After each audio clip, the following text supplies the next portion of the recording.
Say hi to everyone again today. It's good to be here with our study. Remember, we're studying Revelations. Chapter 8 is where we're going to be at today.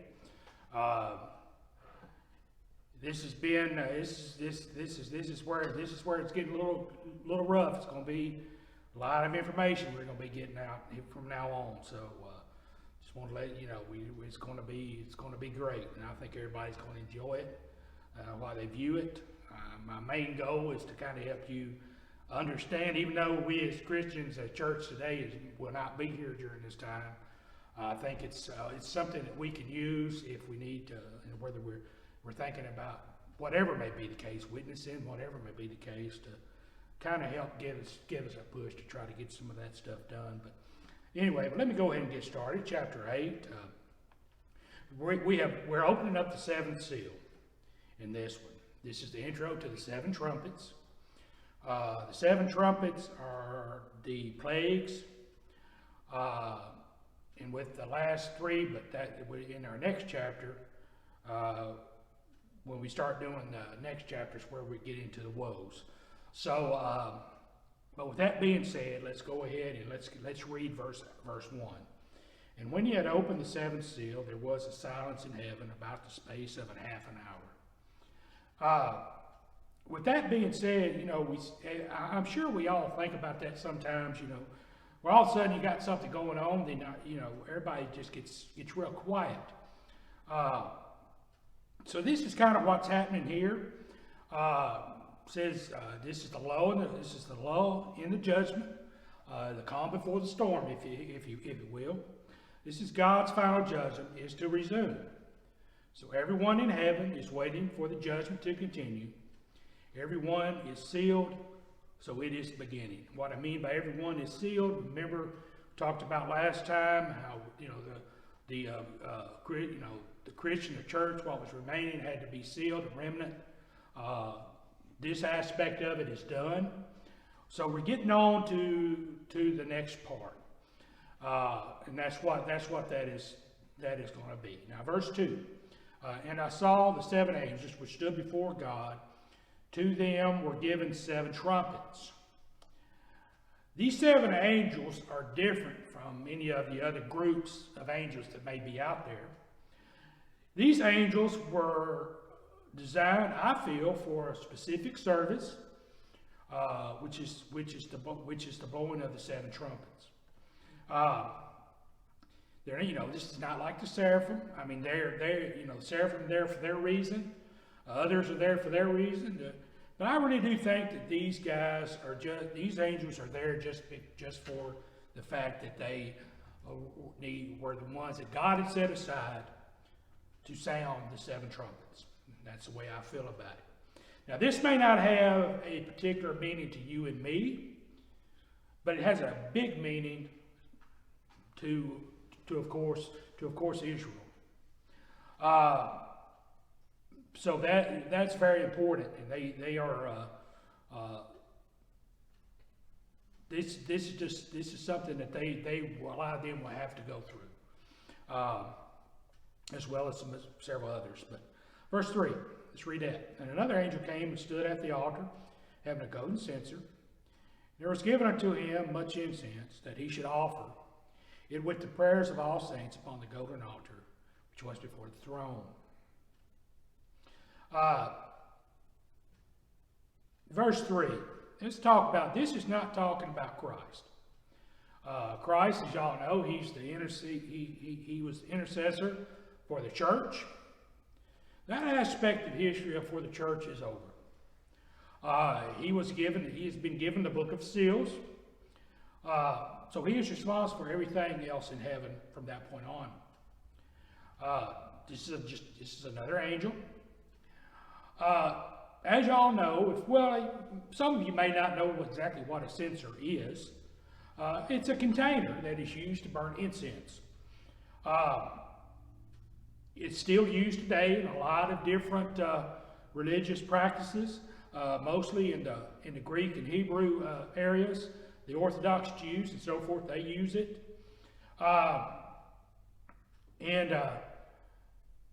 So it's used to burn incense.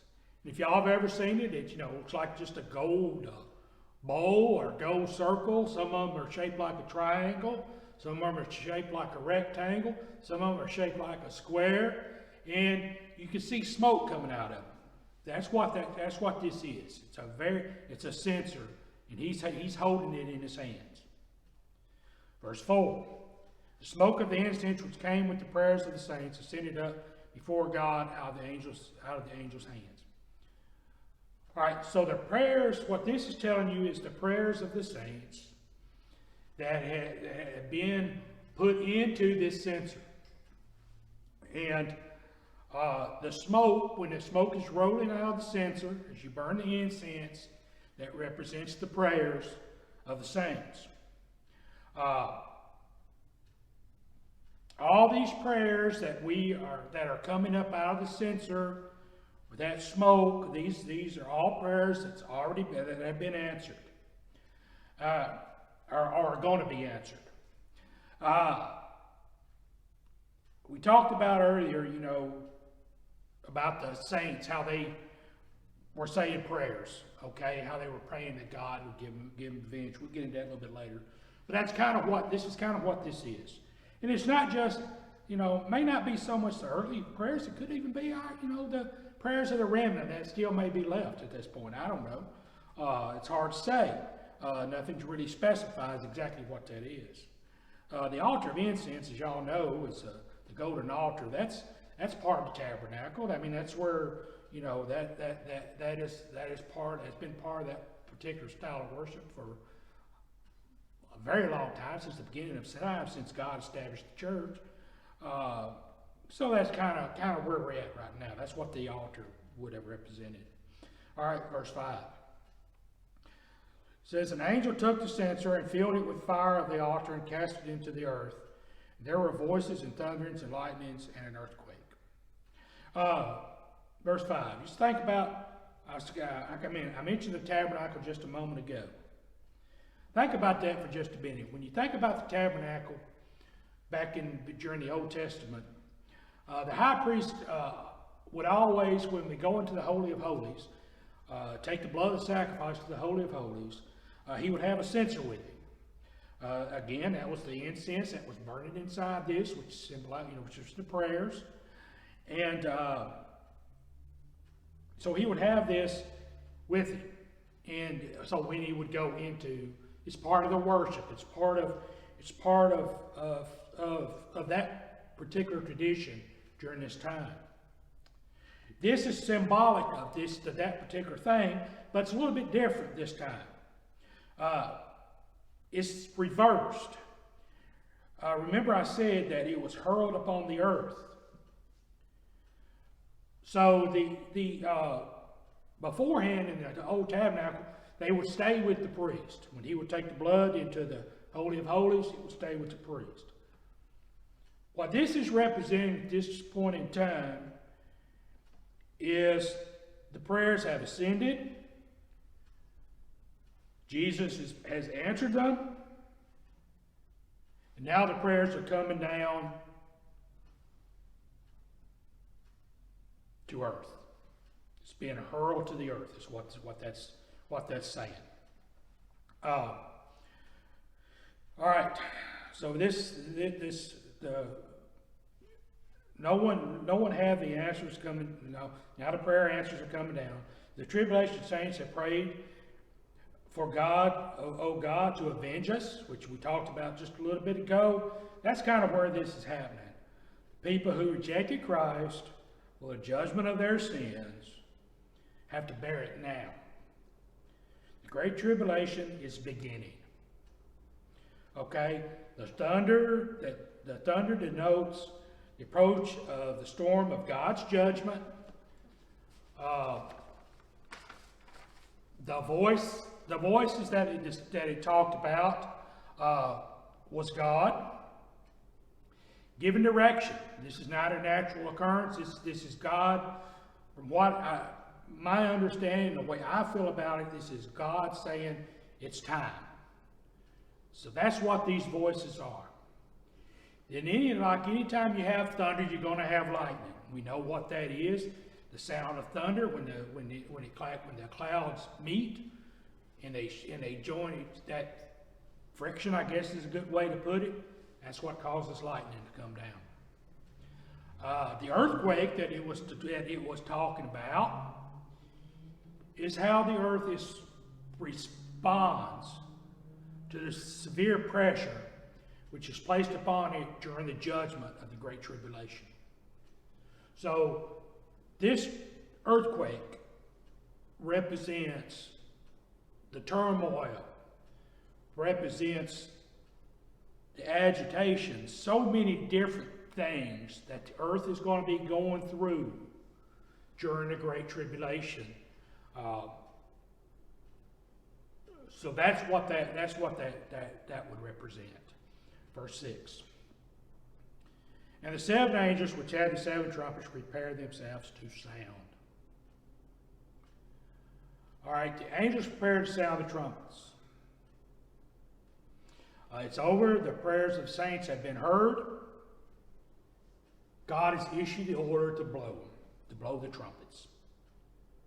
First trumpet, verse 7. First angel sounded. There followed hail and fire and mingled with blood. They were cast upon the earth, and the third part of trees were burned up. All green grass was burned up. The plagues are beginning at this time. These are literal plagues. This is stuff that's going to actually happen. This is not a symbol. This is not symbolic. This is something this is direct judgment from God. The plants are affected first. All the botanical life is affected first. 1/3 of it being affected and destroyed at this time, which is what is happening. It's going to have a tremendous input or a tremendous impact on life or whoever's living at that point in time. Because you got to understand, 1/3 of the plant life represents the trees. It represents the crops. It represents the grasses that your cattle and so forth would eat. So it's going to be a tremendous impact. Even only, it states 1/3.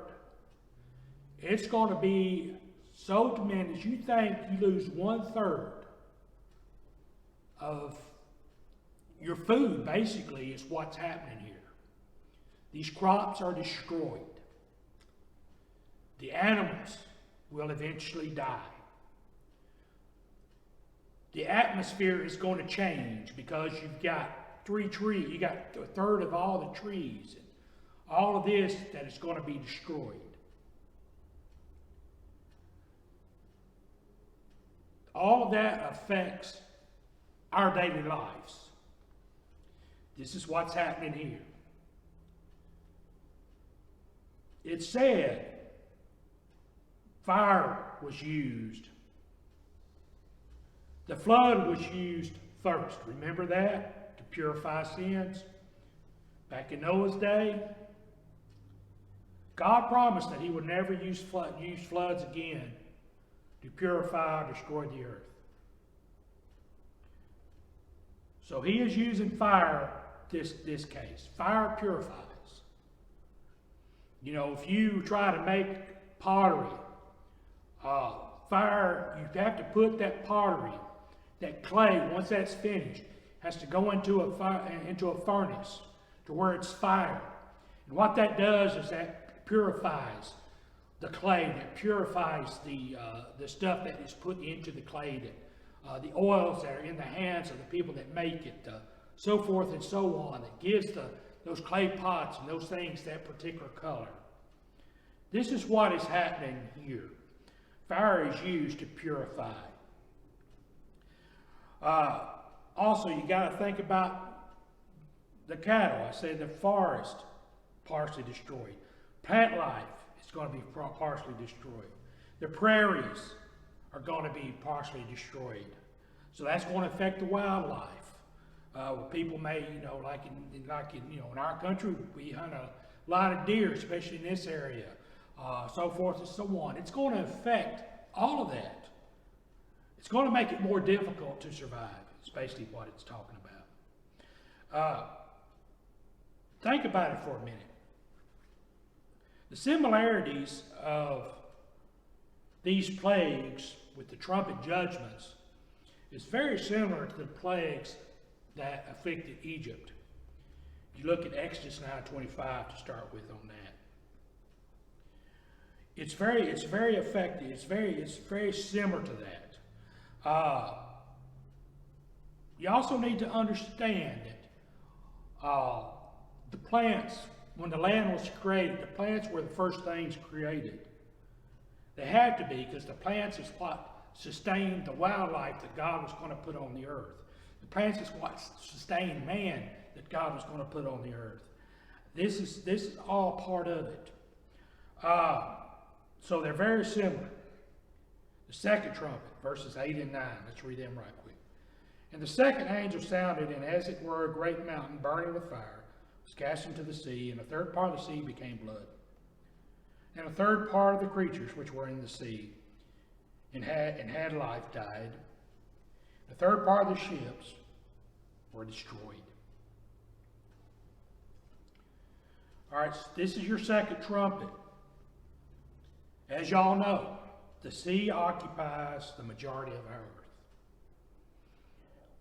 When God created the earth, remember the waters were created first. The land came up after that, but they were all created on the same day.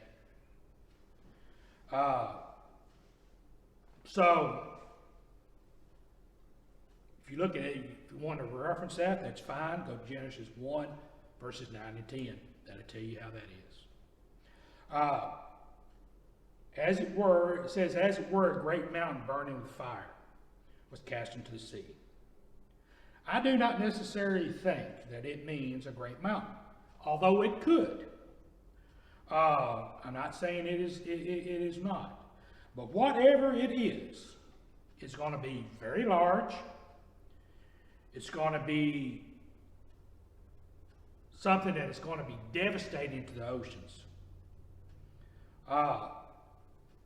It's not something that is going to be something that they're going to get over with. It also said that, this great mass and this great force that was thrown into the sea, said 1/3 of it became like blood, and 1/3 of the sea creatures, the ships of all nations. We're not told exactly what it was, but I'm thinking that the impact that this object, whatever it was, created such a humongous shockwave in the oceans that it caused the ships to list so badly, to break up. It caused the whales and all these sea creatures that we come to know and love, it caused them to die because of that shock, that pressure. Because as y'all know, if it's whether it's electricity or whatever, you put it in water, it travels much faster. And it's a lot more stronger. So I really do think that particular impact, even though we hear these things are mentioned afterwards, I really do think when that impact was made, that's when that's definitely when all this would have happened. That's when all these creatures and the ships and all that would have died. And I think the blood would have come from the result of that, is what I think. But like I said, that's my speculation. We won't know for sure until we get to heaven, and it happens. But that's how I see it. All right, now let's read 10 and 11. This will be the third trumpet. The third angel sounded, and there fell a great star from heaven, burning as it were a lamp, and it fell upon the third part of the rivers, and upon the fountains of water. And the same star is called wormwood, The third part of the waters became wormwood, and many men died of the waters because they were made bitter. Bitter means poison. This is directed towards our fresh water.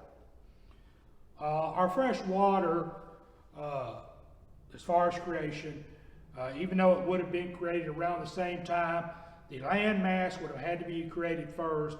Then the fresh water would have more than likely came in then. So the fresh water is what was used. The animals had to have water to survive. God made them that way. So this is what it was. Mankind has to have water to survive.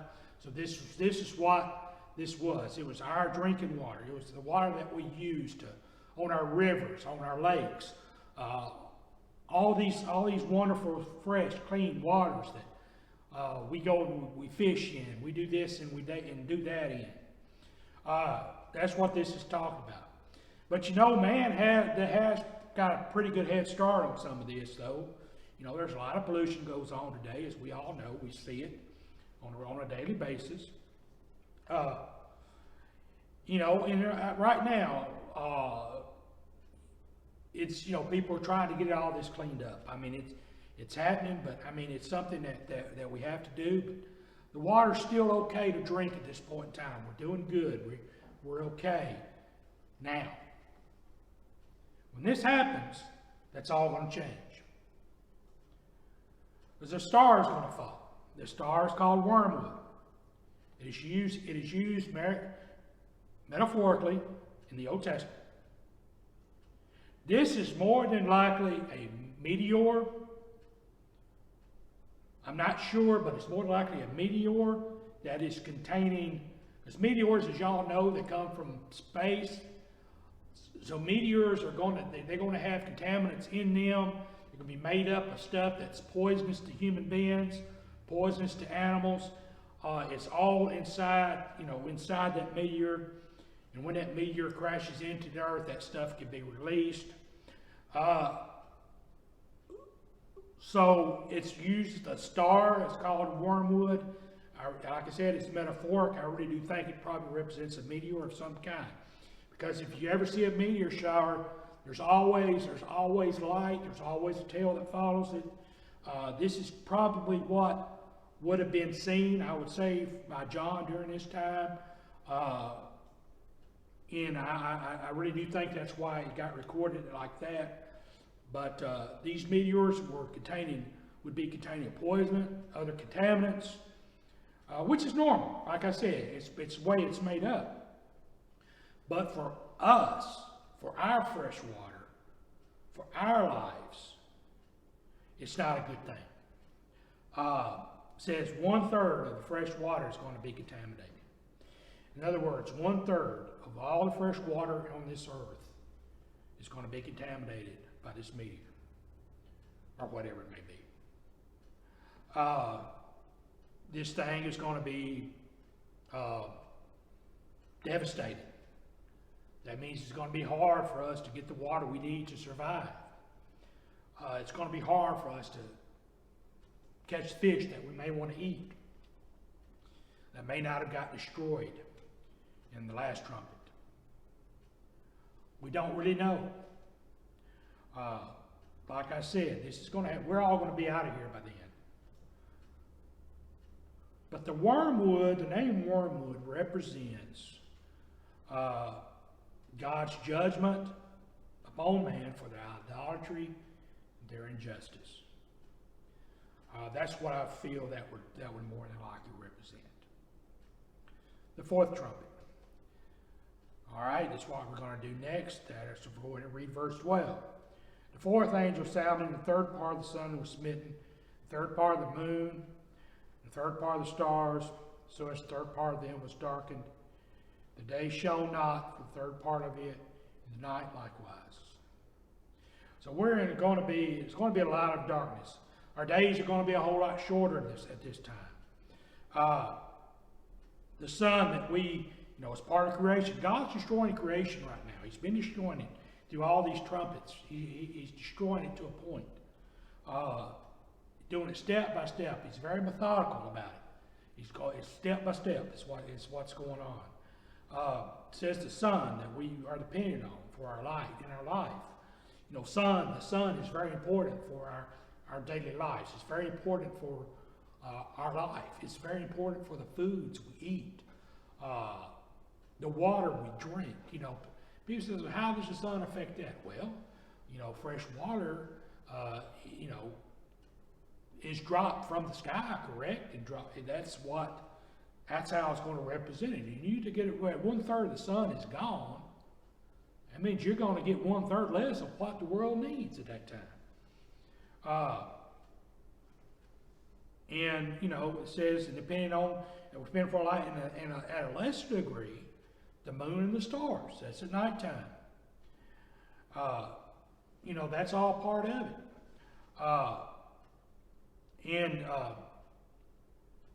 Jesus indicated after the tribulation this would occur. Let me go back here. I'm going to go back into Matthew right quick. Let me read that, where that's at. Give me just a moment to get there. It's going to be in Matthew 24. Let me get in there and read that, find that for us and read it. Let's go to verse 29. Let's see where it takes us. It says immediately after the tribulation of those days shall the sun be darkened, and the moon shall not give her light, and the stars shall fall from the heaven, and the powers of the heavens shall be shaken.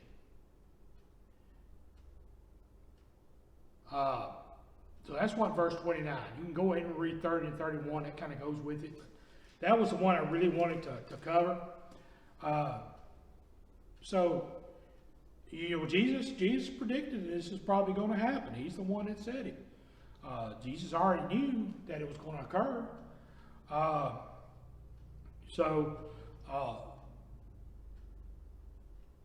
This is something that is part of God's judgment. All right, 13. This is the last verse. And I beheld and heard an angel flying through the midst of the heavens, saying with a loud voice, Woe, woe, woe, to the inhabitants of the earth, by reason of the voices of the trumpet of the three angels, which are yet to sound. All right, the announcement, they've blown the fourth trumpet.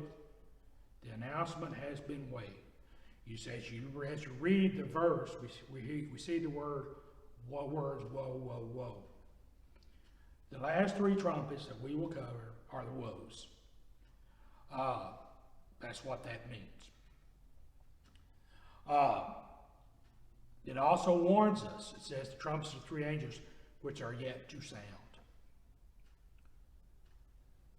So we are being warned about this.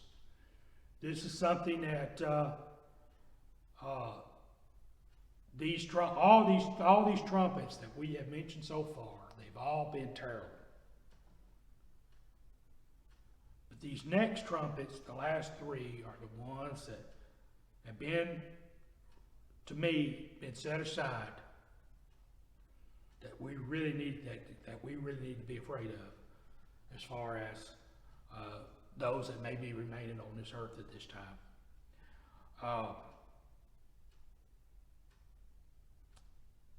This next trumpets that we will talk about, folks, that's when it really starts. That's when it's really going to start getting bad. It's already bad, but it's really going to be bad after when this happens.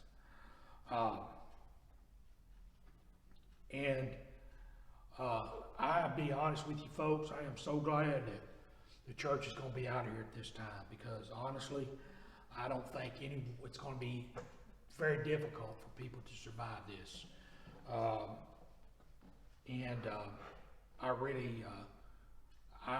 really feel bad about it, and I think that folks, we really need to be working very hard to try to get as many people saved as we can. Because I feel like if we don't, because we don't know what's going on down here. And I really don't want to see one of my friends going through something like this. If the world was to end today, or I'd be called out of here today, and I still have those friends and things that never accepted Jesus because I didn't try hard or try enough to lead them to the Lord. I really don't think that would be very difficult for me to see. God already said that He's going to wipe away all our tears and all this, but honestly, folks, I think there will be some sadness during this time, even though we will be safe as saved Christians. We'll be in heaven with Jesus. We won't have to go through this. But we will be witnesses, I feel.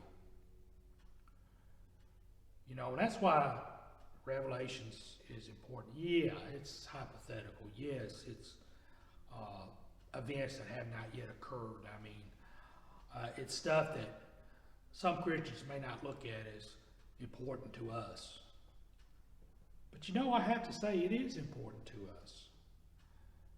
To me, it's a motivational book. It's a book that we need to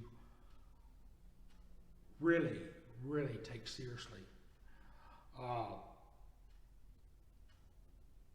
Because, y'all, we still have time to get more people in heaven with us. We still have that time.